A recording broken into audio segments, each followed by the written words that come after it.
It's go time. It's go time. All right, all right, all right. Yes, yes, yes. Welcome, welcome, and welcome.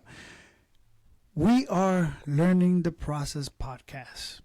I am your host, Yanko Perez, and with me always is Marcos Ramos. That's right. And first and foremost, the question is, what is Learning the Process podcast? Well, it's a podcast about my and Marcos's experience and our process in personal growth, self-development, and what it takes to achieve our ideas, our goals, and according to our life and our experiences. So that is Learning the Process. And thank you very much for tuning in and joining us today on a very important topic that we will discuss. Marcos?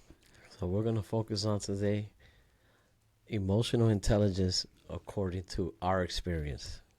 Emotional intelligence. That's something that it has taken a grasp of our society. Now, emotional intelligence can be having it and not having it, and also being aware of it. What do you think, Marcos? Absolutely. This is something that, if you're not consciously aware of it, it could be a major issue in people's lives. It holds people back. It takes time to get out of things without it, and you'll be stuck in a cyclical pattern unless you're aware of what exactly, how you're managing your emotions. Now, with emotional intelligence, there is a component called maturity. And on the opposite side of maturity is immaturity. And what a lot of people don't understand is that there is a process from childhood to adulthood in which you have to transcend from immaturity to maturity. And a lot of people, they like to think that reaching a certain age means that you reached maturity. And that's not the case, because you can reach adulthood and even into your later stages of life and still be immature. So maturity and immaturity, they don't coincide with age. It is a process that you have to overcome to reach one level and transcend to the next. So with that being said, Marcos. All right, my brother. All right, so we got some couple of topics we want to go through in the stages of our emotional leveling up, our emotional journey. That's right. So the first question I'm going to ask you, Yanko, is first time you ever realized your emotional maturity or immaturity? When was the first time that you realized that there is an emotional management internally that you need to start focusing on? That's a good question. I have to say that one really does not understand that there is that level between immaturity and maturity. And we've been told that, for a long time, I think throughout all of our existence, and I mean our existence, we were told that, girls mature faster than boys, and that women are more mature than men, and all of these other hyperbolic, accusations which are completely false. So when, we're raised in this environment where we're being told that all the time, we never see ourselves as ever maturing until we compare ourselves to the lie that women mature faster than men. So then we try to compare ourselves and be like, okay, well, how do they behave? And then if they are the standard for maturity, then once I can behave like them, then I'm considered mature. But now that's a fallacy, because if they're not mature, but we're being told that that's maturity and you behave just like them, it becomes a cycle of toxicity, because now they're under the illusion that their behavior is maturity. Okay. So, with that being said, I didn't know what emotional intelligence was, nor what maturity and immaturity was. I couldn't differentiate the difference. But it wasn't until I say 2016 that I had a situation where my emotions got the best of me because I felt attacked. And because I didn't have the maturity to be able to defend myself verbally and be able to counterattack with knowledge. I said something that I wanted to let them know that I was just as strong as them, but it came out in a very negative way. And what people don't understand is there's groups that they are very, very skillful in managing words, and they know how to use it as a weapon. And when you don't know how to counter a verbal weapon with a verbal weapon, you end up going with what you have always used, and that's your emotions. And I got in trouble.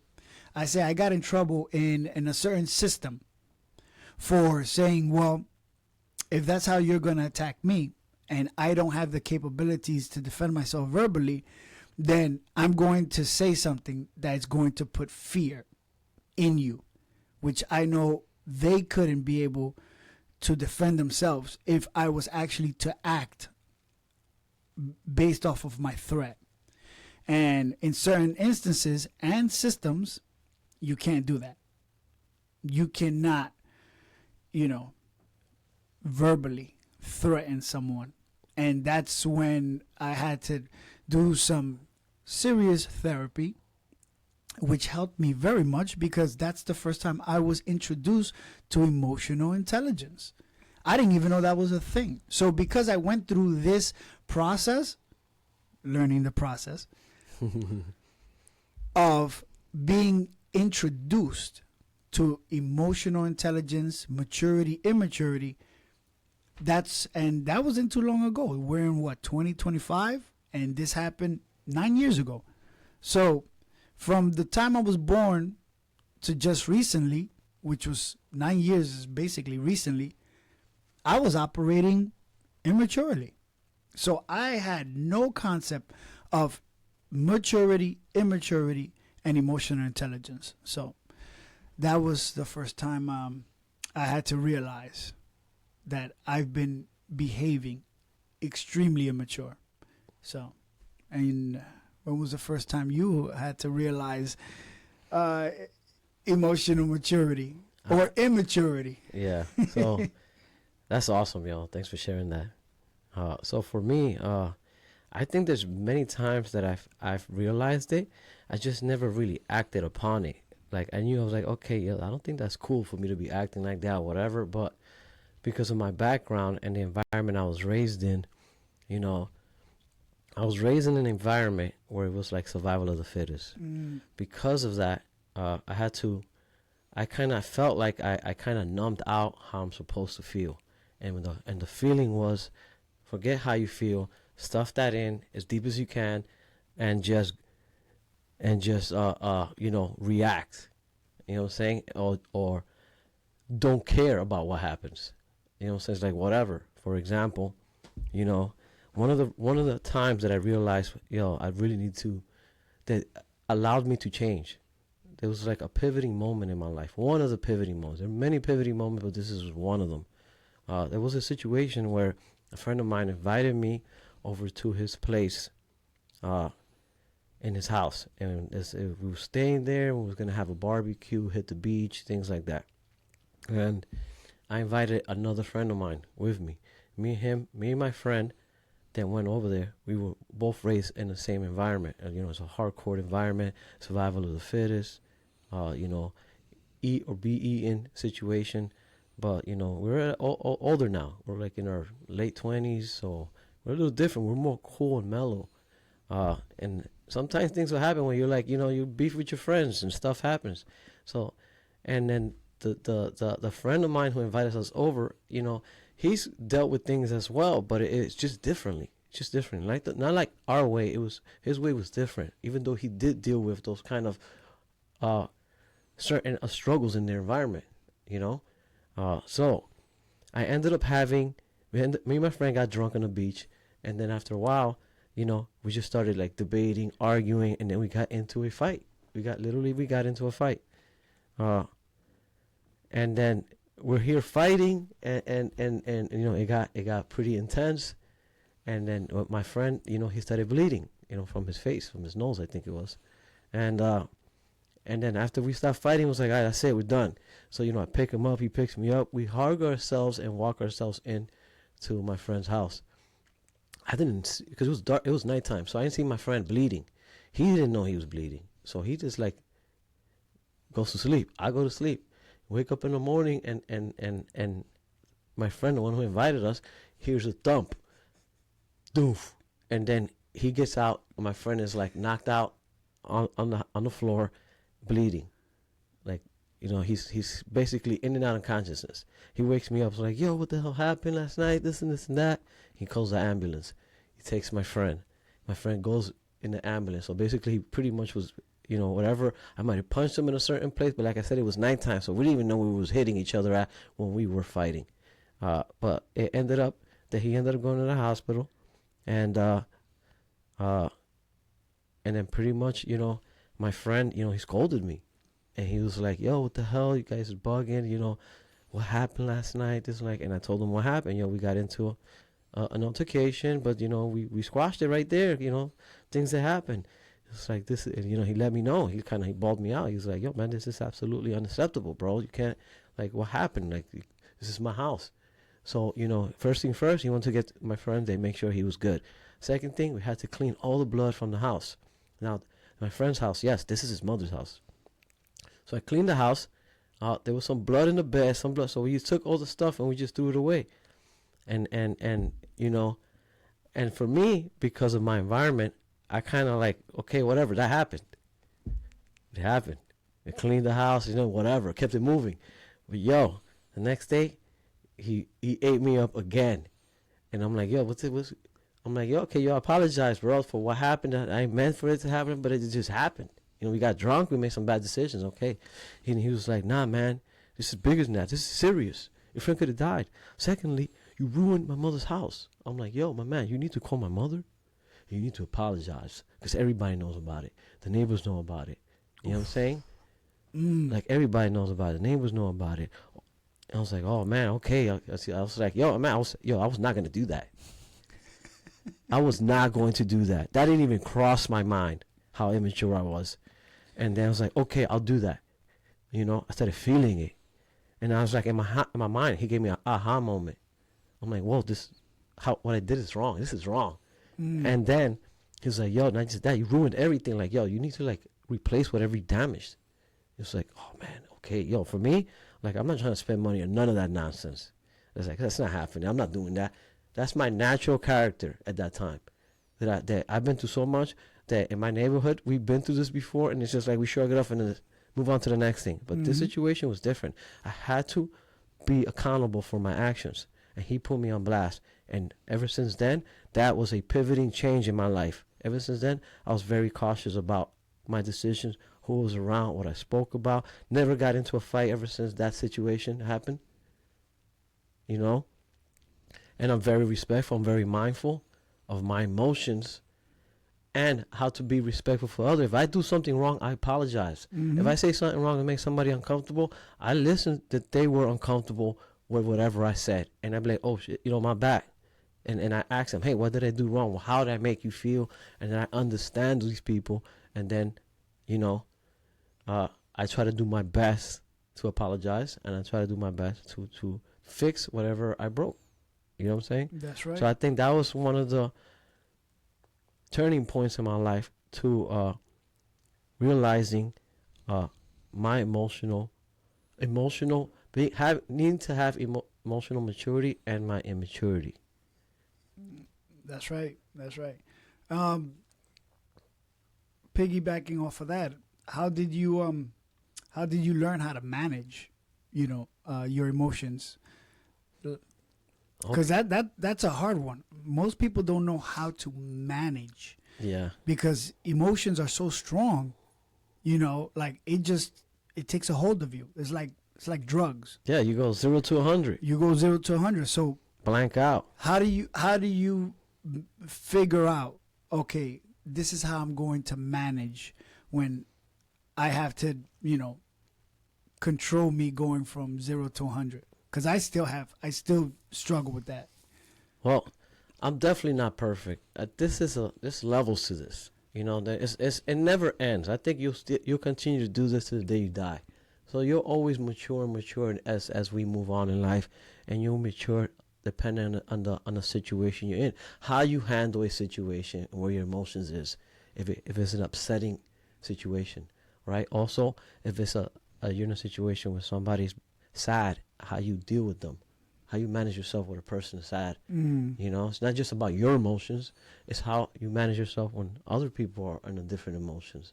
You know what I'm saying? So piggybacking off of that, how did you learn to manage your emotions? Like how do you come to the conclusion or figure out, okay, I need to know and learn how to manage my emotions? Because that's something tough. It's difficult to do. Yes. So for me, what happened was that, as these things, as life started passing by, right? I ended up getting married at one point, which I'm divorced to that person. I'm remarried to somebody else. Well, during the process of like going through the relationships I was in, I noticed certain things, and I started kind of like educating myself. So the marriage that I was in, I noticed that my immaturity, and I also saw that the person also was like didn't know things either. And then once the divorce and we went our separate ways, that's when I kind of like started really honing in on my maturity. And at that time I was in a specific church. Now my pastor told me, Marcos, I know you're gonna get divorced. You already that's it. You already committed. Mm-hmm. You made your choice, and you're not backing out of it. I get it. So, but just to let you know that whoever you are now, be careful you don't take it to your next relationship. So I was like, whoa, that really hit me. I was like, what? That's true. That could happen. And I was thinking about the same thing, everything that was happening in my relationship, imagining it myself in another relationship. I was like, no way. I cannot repeat that again. So that drove me to understand what it was. All right, that drove me to now. One time, many years ago, when I was younger, I came across this giant poster, and it had all character defects. It was like 1,000 emojis, and each one symbolized a specific character, a flawed character, like angry, sad, anxious, and it was like 1,000 of them. And it was like, all right, look at this poster and point out which one you have, and how to like really try to manage these character defects. So and then to bring it to the present moment, I started buying books on how to manage my emotions, understand emotions, and to understand maturity level, and to understand what is a man. What is the definition of a man? Because there are males and then there's a man. Mm-hmm. You know what I'm saying? A man is a title. That's and right. And there's a big title that comes behind being a man. And emotional maturity isn't one of those subjects to get that title of That's being right. a man. That's right. So what I did is I read these different books on that, and it gave many examples, and people were saying all their testimonies and their stories on their struggles emotionally, and the mistakes they've made based on that because they didn't manage this well, and then this education through these books allowed me to understand better myself. That's right. You know what I'm saying? So I was able to pinpoint my emotions. Now, not that I'm saying I'm perfect doing this, but now when it's happening, I'm able to see it that it's happening. I'm aware of it. I have awareness. That's and right. I'm able to be like, pause and just listen. And now, mind you, while that's happening, I get the shakes. I'm like shaking from how angry I am, totally upset, right? Or situations when I'm anxious, when I want something to happen quick. I'm projecting the future. How is this gonna happen? I'm just thinking, and it gets me anxious, right? Or when I have sadness or something hits because I'm thinking about a mistake I made in the past that I hated it. It was an embarrassing mistake that it still haunts me to this day. And if I think about it, I go back to that day. Yeah. And it hits so hard in my heart. And I'd be like, Marcos, that's the past. That's it. Just learn. You learn. Do not repeat that again. All right? Remember that. In the future, you cannot predict the future, bro. I could plan for it. I could prepare for it. But I can't predict how exactly the future is going to unfold and the manner is going to unfold. At the time it's going to unfold. Stop stressing that out. Just live now. Live now. Live every day at a time.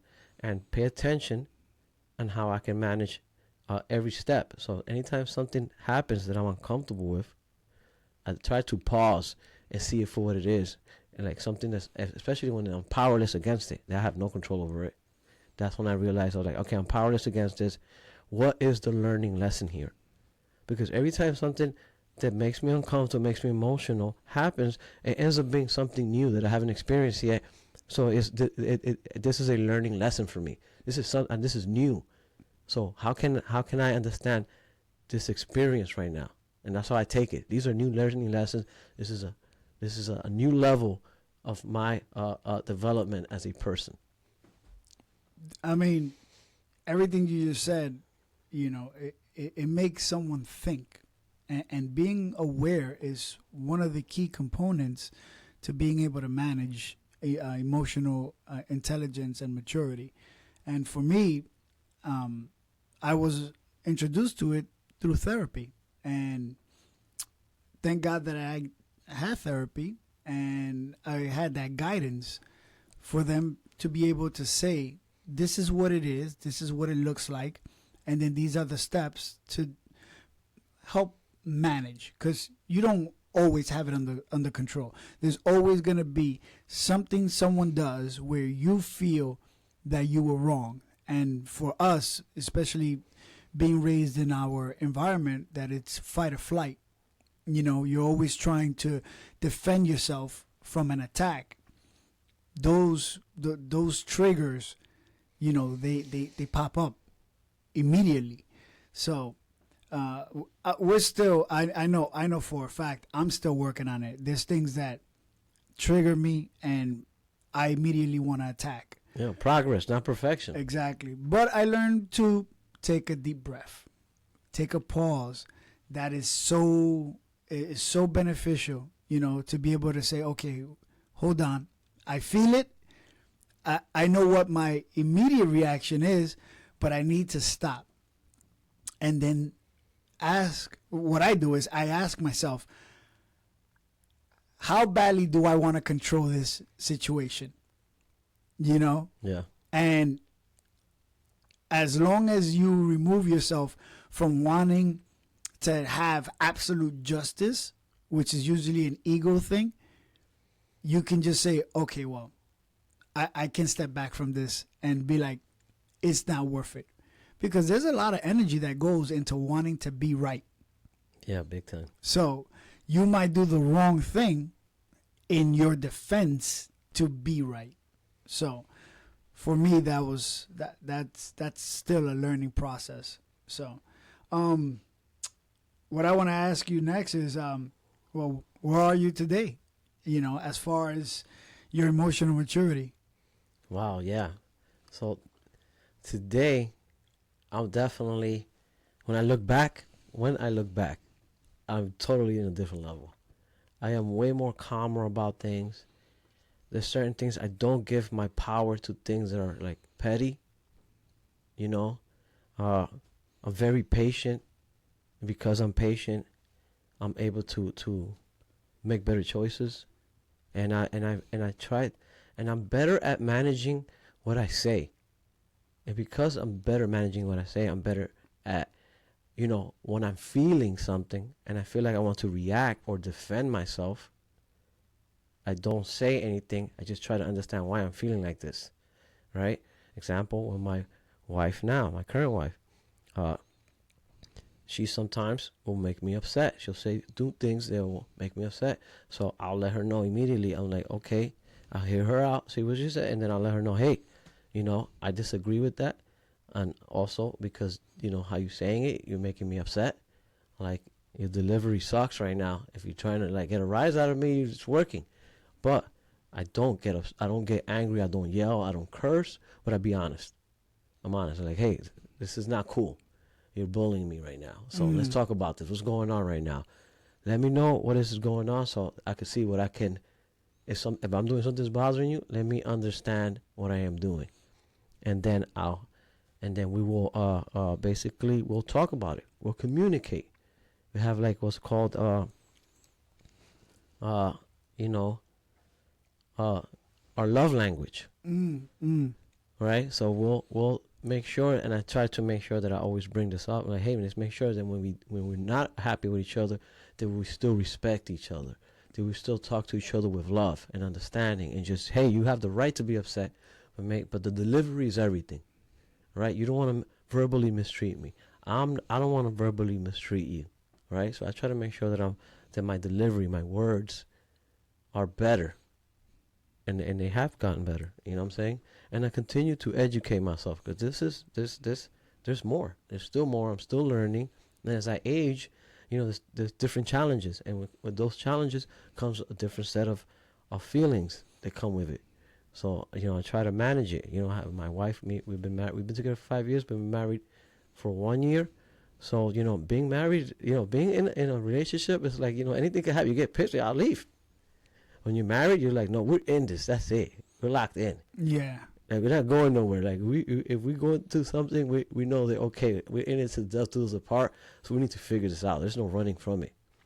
So we definitely continue to educate ourselves. And I still take, there's always a lot of courses and programs and group programs that there exist today that allow you how to be better in a relationship emotionally, how to be better with coworkers emotionally, how to have a better relationship with your friends, your families, and an emotional relationship with all these people in the world. So, I'm definitely have more matured way more than from my senior in my past. Oh, absolutely. I mean, listen, like I said, it's only been 9 years since I learned that there was a thing called emotional intelligence.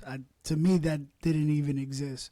So 9 years is pretty young. Think about a child that's 9 years old. They don't know anything, They only know whatever they've been taught or whatever they've absorbed. But for the most part, they don't know anything. So that's how I see myself right now in my journey of emotional intelligence, that it's only been 9 years. Although I've been on this earth way over 40 years. But, those first, let's say 40 years was living in a toxic environment with, misguidance and chaos, fight or flight, in a fear-based environment. So for me, I'm basically a child on this journey of emotional intelligence, and I have a lot of learning to do. The only thing I can say for myself, that I know now how to take a pause, how to take a break and say, hold on, before I react and start, flying off the handles, which, that's my first reaction is, attack. Yeah. Now I pull back and I go, all right, this person did this. Is it worth it for me to fly off the handles? And for the most part, the answer is 99% no. It's not worth it. The 1% is when you're surrounded by emotionally vindictive people that are full of pride and are full of ego. And you try to minimize your interactions with them, but you just can't cut it off completely. And that's the real challenge right there, where someone is immature, someone is being spiteful, someone is being malicious, for the sake of wanting to be right. To me, that is the hardest thing, which I don't have total control of yet, because you still have a relationship with those kind of people. Yeah. Now with some friends, if they still act in that manner, then they're not friends. Then you just say, you know what, just cut off the relationship. You can't do that so much with immediate family, like your mother, your father, your sister. Yeah, those are the cards that you dealt with. Those are really difficult, relationships to completely cut off and abandon, or your wife. Because if you were already living with that person, to go through the process of, okay, we're going to have to break up, and then you're going to have to find a place to live, and I got to find a place to live. And if you got children, that also adds to it. So, when you say, we, that is very important, that the other person who you are having either a friendship with, an acquaintance with, they also understand that they also have to have that emotional intelligence. So they understand when they're being mature or immature. If they don't have it, it doesn't matter how mature you are, the relationship will always be one-sided and it will be toxic. So that is, for me, one of the biggest struggles or challenges that I have, so. Yeah, I agree with you, man. I actually, that's one of my struggles too. Dealing with people that they just don't, they have this curtain over their eyes, where they just don't have that understanding of how important it is to manage their emotions, to have some kind of accountability, hold yourself responsible of yourself and what you're going to say and how you react and what comes next out of your mouth. And, those are things that we're powerless against. Some people are blessed to have their eyes open and like, oh, they could see this, so they react differently, And then there's those that just fly off the hinges and, and then that's their way of being. And they're like, this is just how I am, only because they don't want to do the work. They don't want to mature. They live in their childhood. Yes. The one of the things that is very saddening is that immaturity is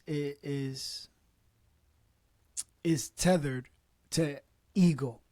And when someone is operating from an egotistical state, they will be immature. You can't have ego and maturity go hand in hand. It doesn't exist, because if you're mature, you don't have an ego. So in order to have an ego, you have to be immature. So a lot of people in our society, they think that because they reached a certain age, 18, 21, or whatever, or they are doing the bare minimum of self-sustenance, like they have a job, so now they think that they're mature. They might pay a bill or two, or they live alone. They think that equals maturity. Your age doesn't equal maturity. A job doesn't equal maturity. Having kids doesn't equal maturity. And calling yourself a man doesn't equal maturity. Or a woman. Or a woman. Because that's the worst one right there. Right now, there's people who call them, and people don't understand that women, right? Or should I say the title of woman and man, those titles go with maturity. Maturity, exactly. Now, there's a lot of males and females. There's males and females. A lot of males and females, but a woman and a man, there's not a lot of people Very like few. that. That's a title that needs to be earned. Those are titles that come with responsibility, Yeah, you gotta earn and that. accountability. And yep. that's what's missing. That's what one of the key components of maturity is, having responsibility and accountability. And if you don't have responsibility and accountability of your emotional reactions and response, then you're not mature. Yeah, for example, like, when you're buying things, a lot of times it's an emotional response, and you start buying and buying. It's all emotional. TikTok and scrolling, it's all emotional. It's all emotional. Mm-hmm. You know, if you're feeding your mind to, like, for if you're binge watching specific things, or there's a show that you just like love, a reality show, and you're just in it every single day, it's an emotional reaction because you know, you should be able to. There's nothing wrong with enjoying yourselves, but it's got to be to a healthy level because there's other things that need to be done, right? But a lot of times people, you know, it's an emotional response, Mm-hmm. right? It's like people who like, I have a lot of clients who are suffering with, you know, being overweight, obesity, and stuff like that, and they're overindulging because emotional response. They need something to comfort them, so they go to comfort food, That's right? right. And they're not even hungry, but they'll eat just to try to see to calm this feeling that they're feeling, not to try to think about their current problems. But I think the important part is not to run from your problem, is to be in it, because everything that happens to you happens for you. You're there to experience a life experience, right? And you're there to learn from it. So that if it's a problem, you try to say, okay, in the future, if this comes around, how can I strategize? Also, it's an experience. If somebody is in that problem, you already experienced it. So now you're an amazing story, a testimony of how to manage this and how serious it was, because you lived it, right? You went through those challenges, and the challenge might have lasted a day. It wasn't that serious. It only lasted a day. For some people, it might be a little longer. It wasn't that serious. It only lasted a week. Just power through. Don't worry. At the end of the week, it won't even be there. This challenge. That's right. You know what I'm saying? And how to guide your emotions through these challenges. And I'm not telling you don't feel. You do not want to feel. You want to feel all this. It's okay to feel this, but you need to. It's important for me. I've come to the awareness that even if I feel all this, just be in the feeling. Feel it. Feel sad. Feel frustrated. It's okay to feel that. You know what I'm saying? What is not okay is to carry this for weeks. For weeks. Example, I remember this one story. It was this monk that reached an area that was flooded, and he was with his what would you call a monk's like student? He was with his student. His student. All right, and then there was a woman that came along around the same time, and they need to cross over this area full of water. The monk, according to the story, the monk is very holy, so he's not allowed to touch people or a woman especially.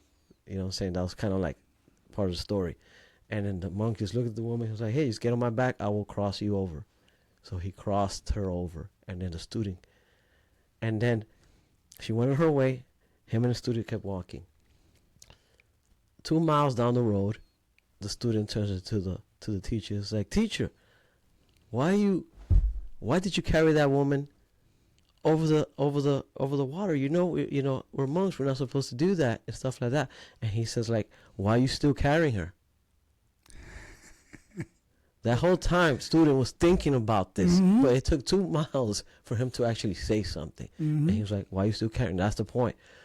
We cannot carry certain things around. We could experience it. We could be in it. We could strategize, or we could leave it alone, just be in it, but we can't carry it.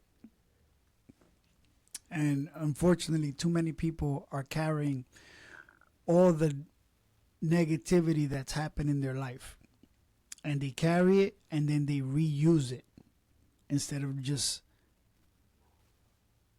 experiencing it, acknowledging it, making peace with it, and then letting it go. Yeah. You know, and Harder said than done. it is. I was just gonna say that. Easier said than done. It's easier said than done because that's where triggers come from. Yeah. You know, which brings it back to me. Like when I feel disrespected because of my childhood, that I didn't know how to stop that disrespect, which it as adults we call it disrespect, but when you're young and you can't stop it, it's called abuse because they keep doing it just like a bully. Yeah. Right? So people don't understand, in our society right now, bad behavior is rewarded, which is why everyone behaves the way they do. Unfortunately. unfortunately, but it's because the system rewards bad behavior.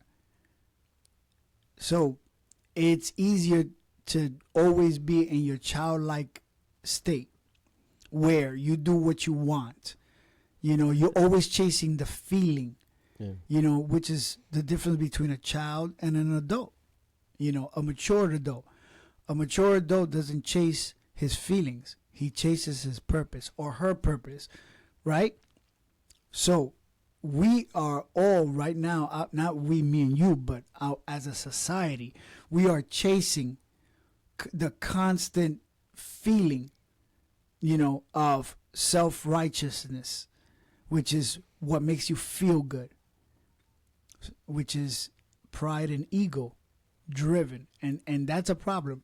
So, you know, a lot of people don't understand that, like you said, being a man or a woman, those are titles that come with responsibility and accountability, which a lot of people don't want.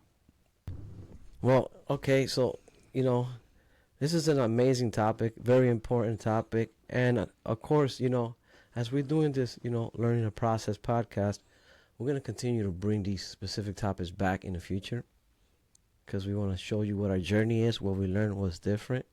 And especially if you comment. If you comment on our show, we'll definitely and give you your insight and your perspective and your opinion. You know, each one teach one. Absolutely, you know, and this is why we created this, so that way we can have these conversations. Some of the conversations are going to be deep, they're going to be meaningful.